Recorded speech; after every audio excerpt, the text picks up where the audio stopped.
for $1,850. Couples spa package, oceanfront experience. That's what the alert on my banking app read. No warning. No apology. No second thoughts.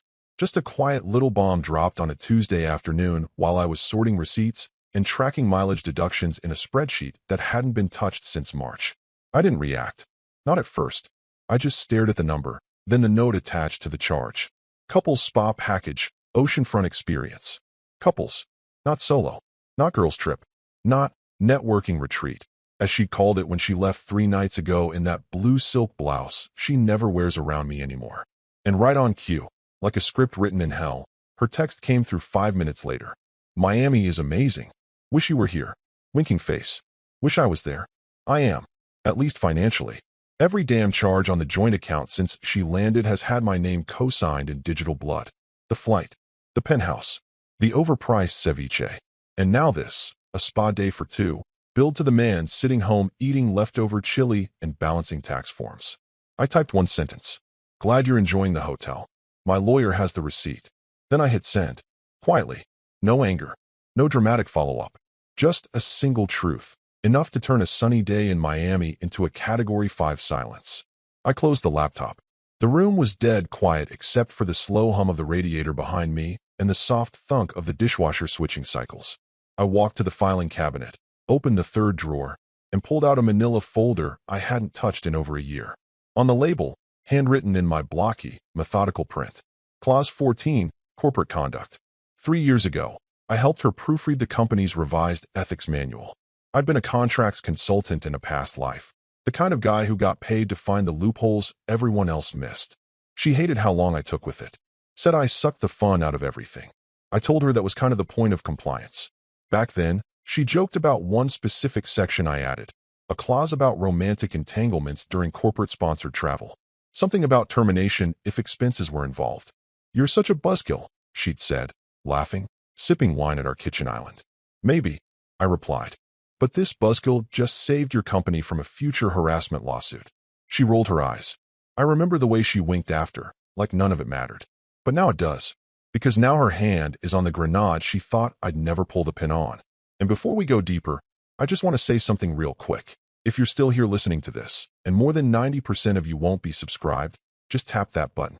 Seriously, it helps the team who brings these stories to life. Make sure the next one hits even harder. You don't want to miss what's coming next. Trust me. I sat back down, flipped the folder open, and read through my own notes like I was reviewing the final act of a play I'd forgotten I wrote. There it was, Clause 14. Bolded. Specific.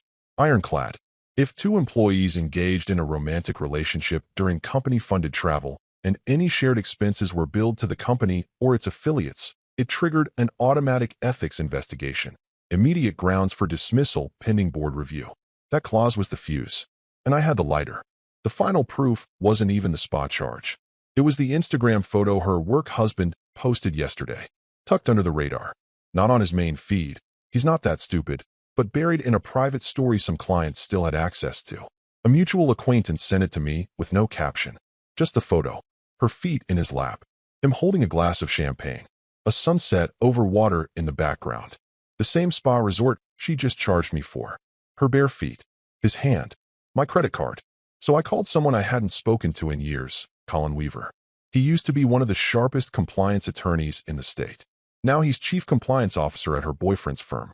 When he picked up, he didn't even say hello. He just said, "How bad is it?" I told him, "Depends. Do you still enforce the handbook your firm sent out 3 years ago?"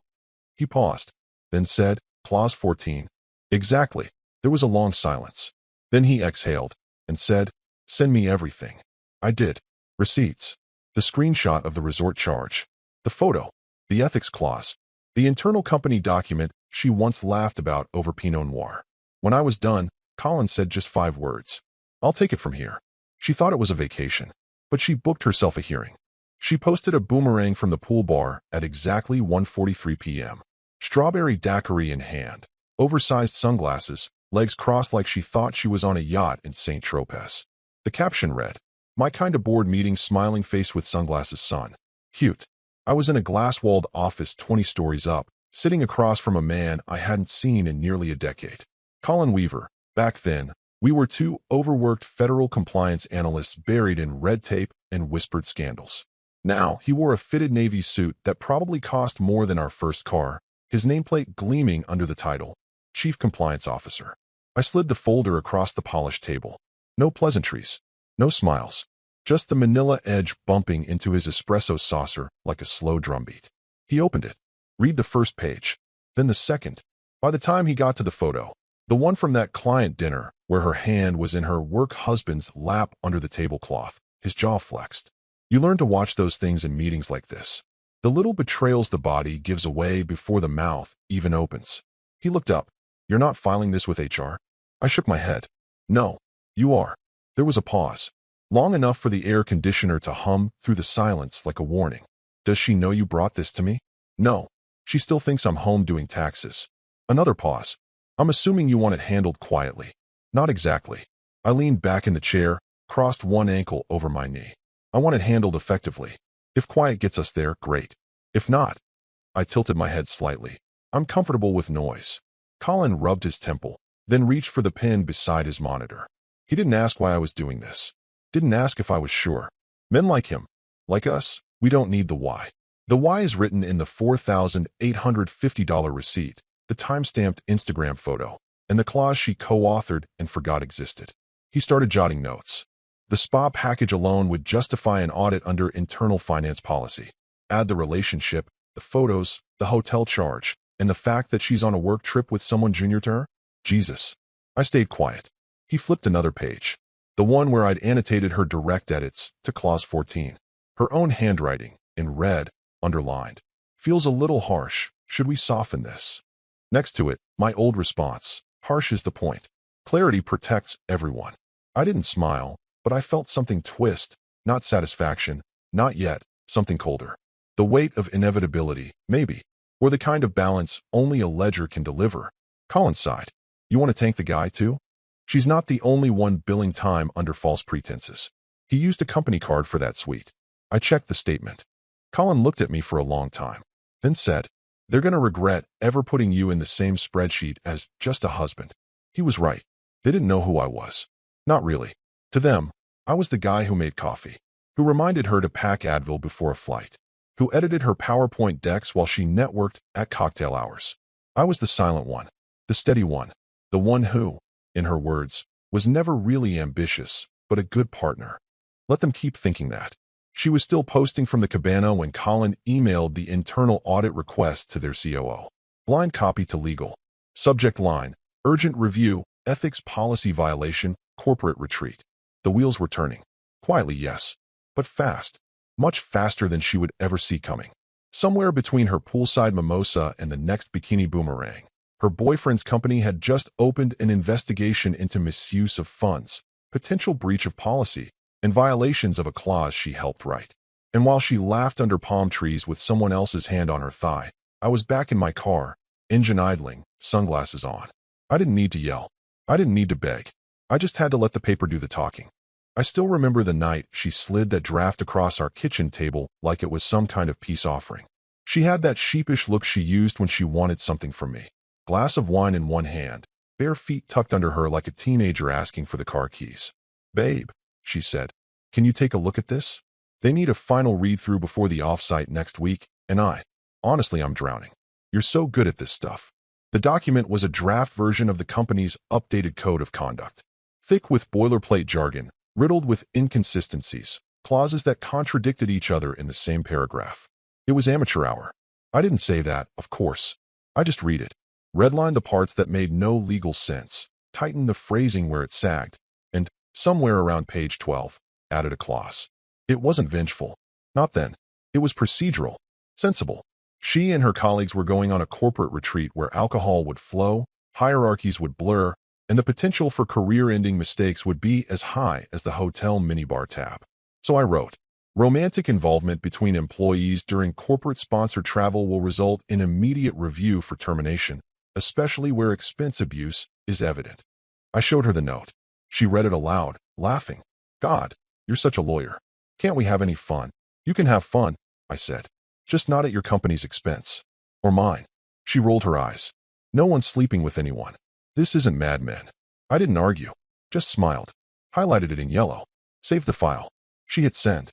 That was 3 years ago. Today, that clause, her clause, sat at the center of a corporate investigation with her name all over it. The irony would have been delicious if it wasn't so sad. I didn't need to twist the knife. I just had to remind the board she'd sharpened it herself. When Colin forwarded the updated compliance report to the general counsel, he attached the clause she'd asked me to review. Her revision history was still visible in the track changes. Her initials, her comments, her LOL, let's hope this never happens face with tears of joy, remark in the margin. Colin called me after the submission. They're spooked, he said. Legal doesn't like how clean this is. The clause, the receipts, the timeline, there's no wiggle room. That's why I wrote it that way. She's not just going to lose her team. She might be done. I didn't reply. In my hands was the printout of her flight itinerary. She booked the trip using their corporate partner portal. Filed it under client outreach. The same client she claimed had canceled last minute. The same client who, according to the CRM, hadn't done business with their firm in over a year. Expense abuse? Check. Romantic involvement? The spa receipt handled that. Traveled during corporate-sponsored time? Miami was their annual retreat city this quarter, covered by the firm's travel budget. All three lined up like dominoes. And the clause she once giggled over like it was a joke? It was now the hammer coming down. I sat at the same kitchen table where she first asked for help. Her chair was empty. Half the time now it was. She was always traveling. Always in back-to-back strategy sessions. Her out-of-office messages were starting to sound more like "do not disturb" signs than work notifications. I opened my laptop. On my desktop, I had an old Word doc titled Conduct Policy_Final_Edited. Inside was the clause, in black and white. She used to joke that I over-prepared for everything. That I treated life like a deposition. Always anticipating the worst. Always drafting just in case. What she never understood was that people like me don't prepare for the worst because we expect it. We prepare for it because we see it coming. I stared at her initials next to the clause. DT. She left her fingerprints on the very policy that was now tightening around her like a noose. And the worst part? She had no idea I just pulled the lever. She set the rules. I just played by them. The audit didn't begin with a bang. It started with a keyword search. Compliance fed the receipts into an expense monitoring tool, something she probably never thought twice about. It was routine, automated, boring. But boring has teeth when you're sloppy. Flagged. Room 415, Oceanfront Deluxe, 3-night stay. Billed to the company's MasterCard under his name, Marcus T., Client Development Director. Justified under Client Entertainment, Q4 Engagement. Flagged. Couple Spa Package, added by Danielle T., Business Strategy Lead. Logged under Wellness Amenity, Client Recovery Session. Client Recovery Session? What kind of client needs a volcanic mud wrap and tandem shiatsu massage? From there, things accelerated. Hotel records confirmed the room had been used by 2 adults. 1 male, 1 female. Matching names to the reservation. Matching emails to the firm's internal domain. The time-stamped photos didn't help their case. Not just the ones she posted, but the ones she didn't realize were public. The hotel's social media manager had tagged her in a group shot from the rooftop bar. Nameplates visible, champagne flutes raised, her hand resting on Marcus's shoulder like she'd already moved in. The hotel's app recorded 2 spa users for the Ocean Bliss experience. No client was listed, just their 2 names. All it took was one intern from security to cross-reference the badge swipes. Neither Danielle nor Marcus had used their corporate access cards for 4 days straight. Meanwhile, their time-tracking software showed them both logging billable hours from Miami. The first domino had tipped, and she was still tanning. Back at headquarters, the COO's assistant sent a message to Colin. Subject line, need to meet. Quietly. No explanation. Just urgency. Inside the compliance war room, the folder I handed off was now duplicated across 6 devices. Red flags lighting up the dashboard. Internal email chains threading together years of minor infractions suddenly glowing with new context. She wasn't just part of the ethics breach. She was its architect. By lunchtime, the board's risk oversight chair was looped in. The general counsel had already drafted a response to potential inquiries from external auditors, should this breach leak into their quarterly report. It wouldn't be the first time an affair torpedoed a merger, but it could be the most embarrassing. And expensive. The merger was delicate already. 1 toe out of line from any exec, and their acquisition partner would walk. No golden parachutes. No soft landings. Just a cliff.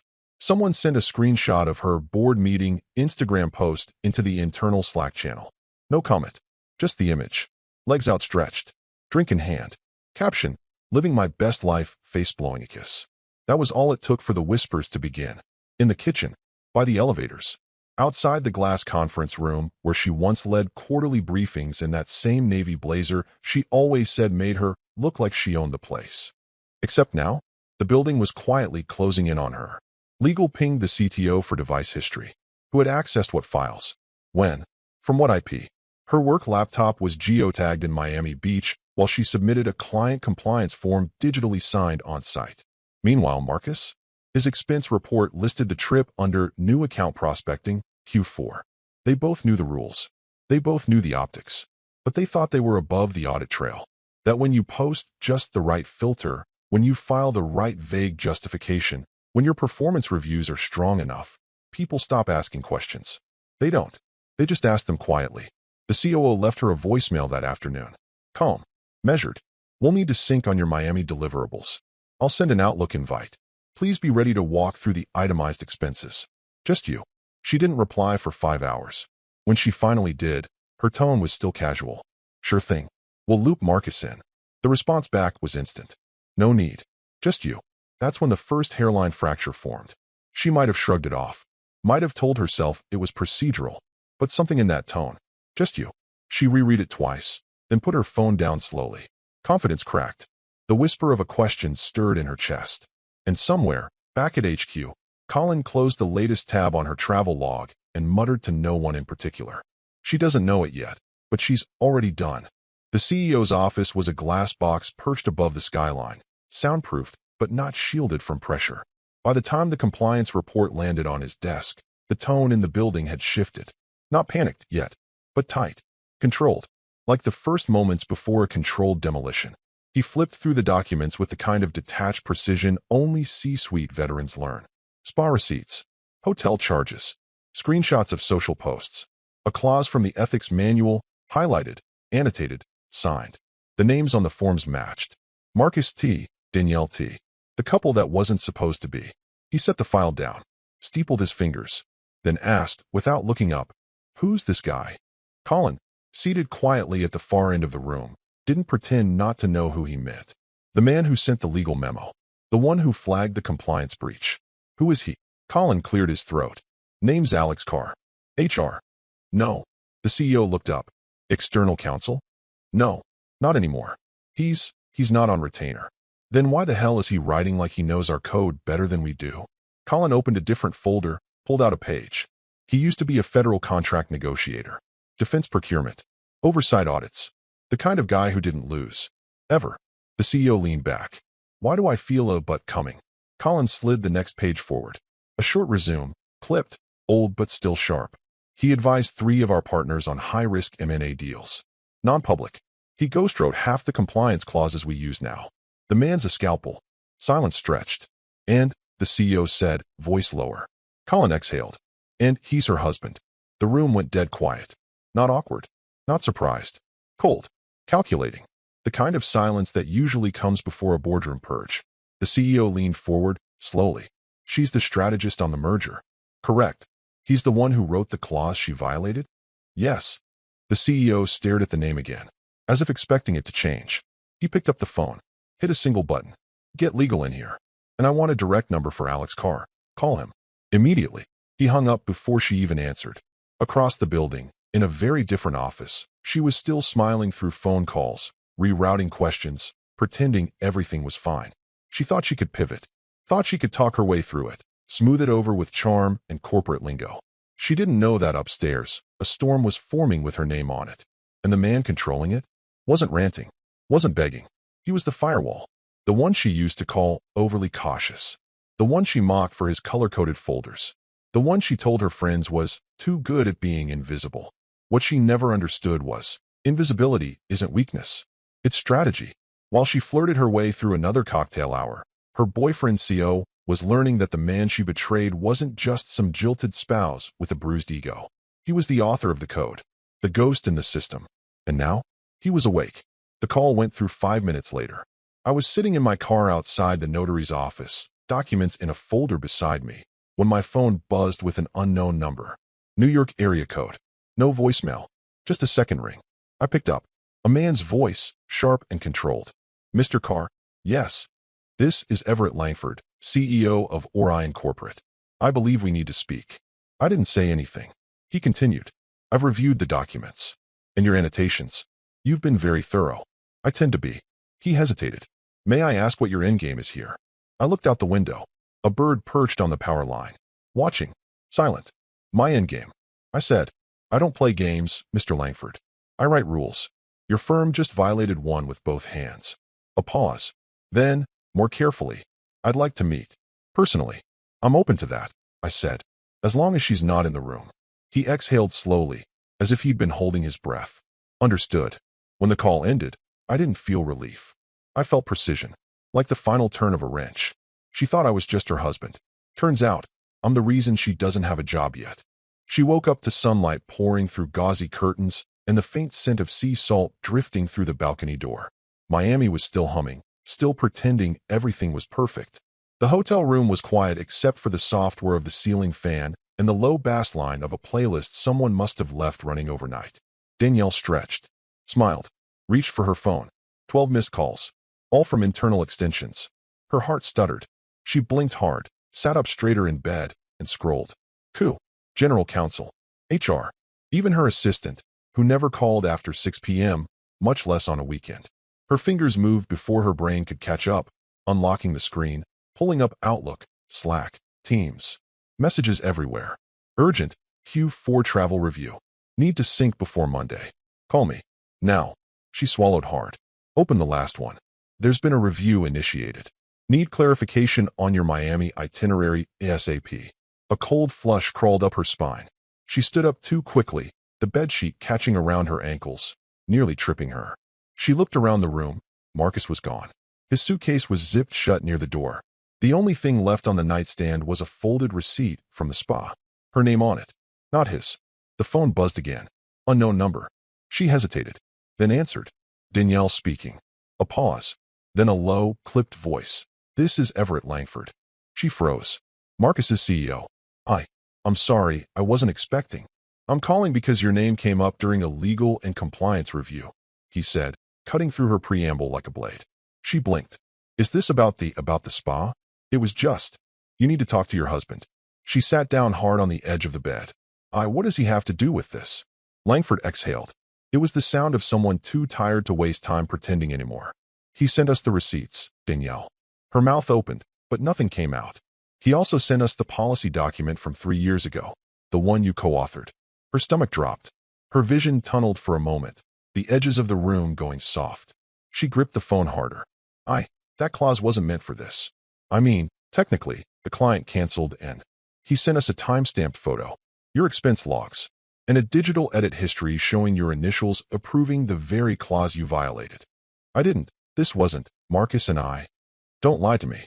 Silence. It was so quiet. She could hear the soft splash of the pool 5 stories below. Some kid laughing. Someone's phone playing reggaeton on a lounge chair. I don't understand, she finally whispered. Langford's voice stayed cool. Measured. Corporate. This isn't a personal matter anymore. We're about to lose the merger because of this. Our partner's legal team is combing through every policy infraction. Yours just made the short list. A single sob clawed its way up her throat, but she choked it down. I didn't mean to. He didn't respond. Just waited. And then, softer, too soft. He knew exactly what clause to use, didn't he? She nodded before she realized he couldn't see her. Yes. Langford paused again, then said, he was never just your husband, was he? She didn't answer. The call ended. She sat there for a long time, still holding the phone to her ear, the dull tone of disconnection echoing louder than any scream. Her hands were shaking. She opened Instagram, swiping through her own posts. The pool boomerangs, the rooftop martini, that my kind of board meeting caption she thought was clever. All still public. All tagged. All time-stamped. Her jaw clenched. She opened her messages. Scrolled to her husband. The last thing he'd sent her. Glad you're enjoying the hotel. My lawyer has the receipt. She stared at the text, her thumb hovering over the keyboard. No words came. Because she finally understood something. This wasn't an argument. This wasn't a misunderstanding. This was a strategic strike. And he'd hit her where it hurt the most. Not her heart. Her position. Her image. Her leverage. He knew her company better than she did. Knew what mattered to the board. Knew exactly what domino to knock over. And now, she was the falling piece. Crumbling, click by click, all the way down. She got off the plane looking like someone who had lost a bet with the gods. No makeup. Hair in a loose knot that screamed stress, not style. The blazer she usually wore for power meetings was wrinkled, clutched over one arm like a security blanket. She didn't stop to check messages. She didn't post a back-in-the-grind selfie. She just moved through the terminal with tunnel vision, dragging her suitcase like it owed her an apology. The Uber ride was silent. She sat in the back seat, staring out the window as the city passed by. Billboards she didn't recognize anymore. Stores that had opened and closed while she was climbing ladders and sipping rooftop cocktails. The skyline didn't look impressive today. It looked sharp, cold, indifferent. When she pulled up to the house, she noticed the first sign immediately. The porch light was off. It was always on when she returned from business trips. Always. Inside, she found him in the living room, folding one of his button-downs into a moving box. Not rushed, not frantic, deliberate, like he'd been waiting for this moment for years. She stood frozen in the entryway, one heel still halfway out of her suitcase. What are you doing? He didn't look up. Packing. For what? Still folding. Calm. Controlled. There's a folder on the kitchen table, he said, voice even. It has everything. She walked toward it like it might explode. Inside, a manila folder, slightly worn. Inside the folder, a signed divorce petition. Financial separation agreement. Asset breakdown.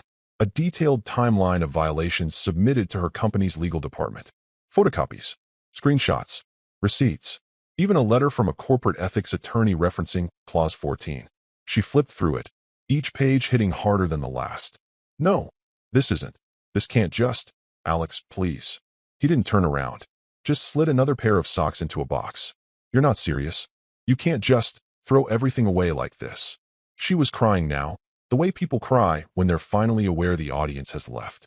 I made a mistake, but this is nuclear. He taped the box shut, then turned, finally, and met her eyes. The house, he said softly, is under my trust. It always has been. You have a week. She blinked. You put the house in a trust? When? Right before your firm's IPO. Just in case. You're doing this to humiliate me. No, he said. I'm doing this to protect what's mine. The words didn't rise in pitch. No venom. No bitterness. Just finality. Like a man handing in a keycard and walking out of a burning building he already emptied of valuables. She collapsed onto the bar stool by the kitchen island, staring down at the folder. How long have you been planning this? He tilted his head, considering the question. Long enough to do it right. That one landed harder than any scream. He turned away again, picked up the next box, opened the hallway closet. She stood, suddenly wild-eyed. What am I supposed to tell my board? My team? My family? I think they already know, he said, without turning around. Alex, you can't just erase me. Now he paused, set the box down, finally walked past her. He didn't say it cruelly, didn't even look angry, just tired. I didn't erase you, Danielle. You did that the moment you thought I was disposable. He walked upstairs, box in hand, like he was just organizing storage.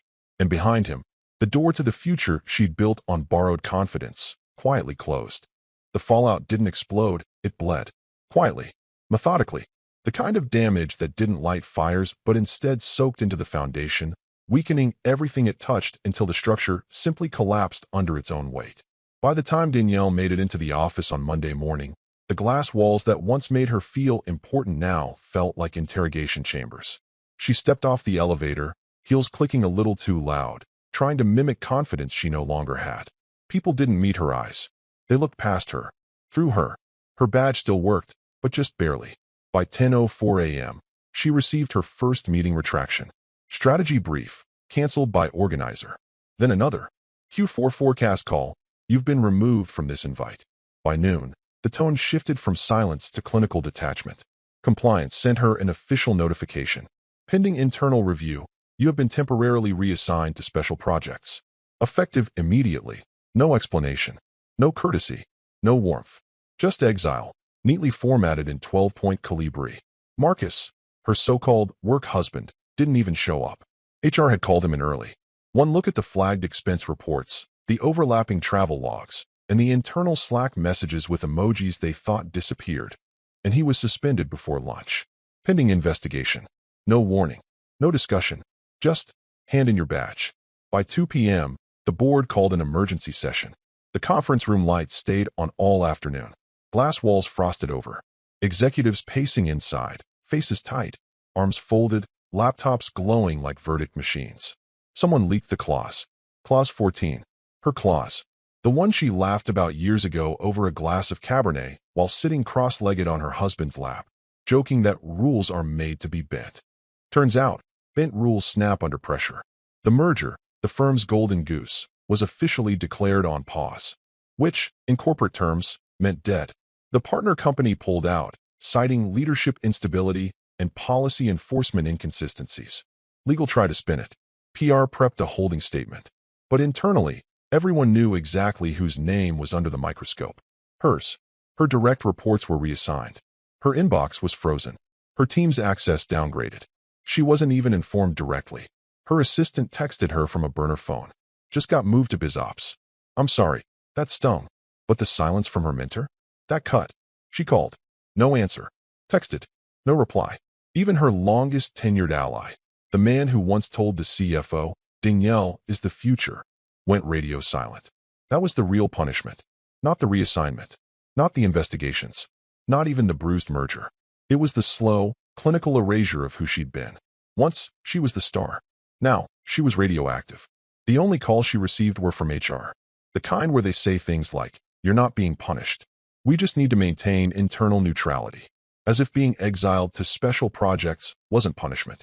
As if watching her name disappear from decks, agendas, even the lobby's digital directory, wasn't the corporate equivalent of being unpersoned. She had no allies left in the building. Even the security guard at reception, who used to wink at her and say, "Crushing it today, boss," didn't look up as she walked past. She wasn't being reprimanded. She was being erased. Her LinkedIn profile still had her title. But inside the walls of the firm, that title didn't exist anymore. The call came just after 11 p.m., long after the lights were out, long after the last box had been taped shut and labeled. He recognized the number the moment it buzzed on his nightstand. He let it ring twice before answering. Not out of hesitation. Out of control. "Alex," the old man said. His voice was thinner than usual. Older somehow. Like the weight of what had happened had aged him in a matter of days. "Yes," Alex replied. A silence settled over the line. "You sent that to the board?" "I did." "You really sent the board an ethics violation file, with your wife's name at the center." Alex sat on the edge of the bed, elbows on his knees. Ex-wife. Her father was quiet. The kind of quiet that comes when a man is standing at the edge of something. Anger, regret, awe, and isn't sure which way he's about to fall. "She called me," he said finally. Hysterical. Said her team is gone. Her mentor won't speak to her. The board froze her stock options this morning. She left me no choice. The old man laughed. Not out of amusement. Out of disbelief. "You think this is about you?" "No," Alex said. "It never was." A bitter inhale. "Do you have any idea what you've done? What this will cost her career? What it's already cost mine? Our name is on that merger. Her name. My trust was leveraged against their forward earnings." Alex didn't flinch. "I told her," he said evenly. "My silence wasn't weakness. It was restraint." Another pause. This one hung longer. "You didn't just take them down," her father finally said. His voice was quieter now, almost reverent. "You burned their future." Alex stood and walked toward the window, phone still to his ear. Outside, the city blinked and pulsed, oblivious to how many glass towers had just become tombstones for other people's ambitions. "She underestimated the wrong man," he said. "She underestimated everything," the old man muttered. "She thought the name, the job, the image, that it all made her untouchable. She used her company like a personal playground," Alex said. "Broke policies she helped write. Spent my money while violating her own clause. I gave her every out." She laughed. The old man sighed. "I vouched for her, you know. Told people she was the smartest of the family. That she had the instincts." "She did," Alex said. "Just not the discipline." A long beat. Then, "What are you going to do now?" Alex looked at the stack of labeled boxes in the hallway. The folder on the entry table. The house that felt less like a home every hour. "I'm leaving town. For good. Probably." Another silence. Then the old man said something Alex never expected to hear. "She was wrong about you." Alex said nothing. "You were never small," he continued. "She told me once, 'He's a stepping stone, Dad. I'll outgrow him.' Alex looked down at the carpet. Tell her, he said, that the man she used to walk on just pulled the floor out from under her.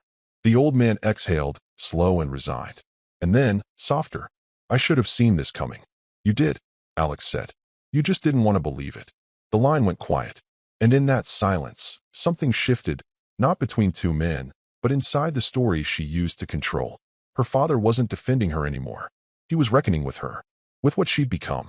The call ended without a goodbye. No closure. Just truth. Cold and unvarnished.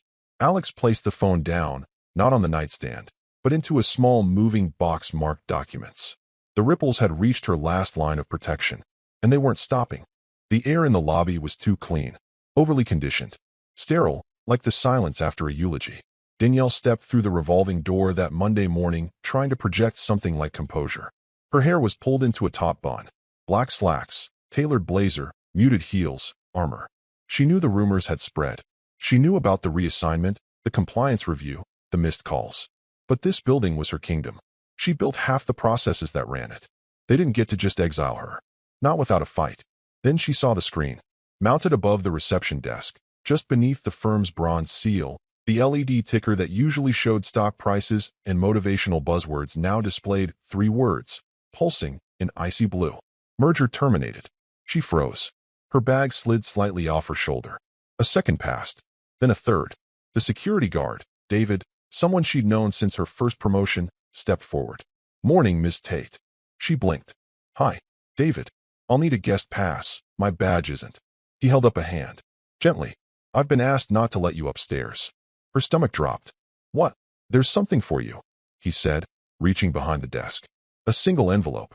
Heavy, ivory paper. Her name typed cleanly across the front. She took it with hands she suddenly couldn't keep steady. Inside, a single sheet. Letterhead. Board seal. No soft language.